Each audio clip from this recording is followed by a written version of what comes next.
Live po dito sa Tatabas, mga kaibigan, ang nag-iisang alas sa showbiz, Ace Verhel. Magandang hapon. Alam mo, naibalita nga na dapat itong kasong na-absuelto, but death penalty dapat ang parusa dito, hindi ba? Yeah, death penalty. So, anong pakiramdam mo ngayon? Anong plano mo sa buhay, Ace? Noon humingi ako ng excuse kay Don na kung pwede, titigil mo na ako mag-shooting dahil magkakonsentrate ako sa cases ko. Talagang problem talaga eh. Ngayon, bumabalik ko kay Don, let's start ako, let's shoot. Gagawa ka ng pelikula muli? Yeah. Yung dalawang kaso at saka yung katulong mo nga na sinasabi sa aming VTR, ano ang status ng mga kasong ito? Yung dalawang kaso nasa Court of Appeals, no? Okay. Tapos yung sa katulong, allegedly, nakatulong ko, pero hindi ko naman siya kilala talaga. I was up in Baguio working.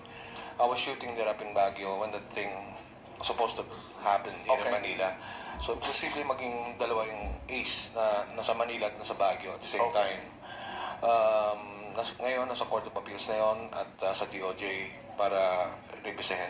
Anong una mong ginawa nung na-absuelto ka? The first thing you did? I prayed hard. Thank you, Lord, for giving me another chance in life. Totoo lang, akala ko talagang yung buong mundo wala na sa akin. Patong-patong lang yan eh. Pero, sino bang mga kalaban mo, Ace? I really don't know. Okay. May dinimanda ako noon na grupo ng military, pero na walang bisa yung demand. Final message sa mga taong nanonood sa atin, mga tagahanga mo at mga taong lahat gusto mong paratingan ng mensahe. Sa inyo po lahat ng mga problema, mga dumarating ang dagok sa buhay, sabi nga, no? Huwag kayong bibigay, kumapit kayo.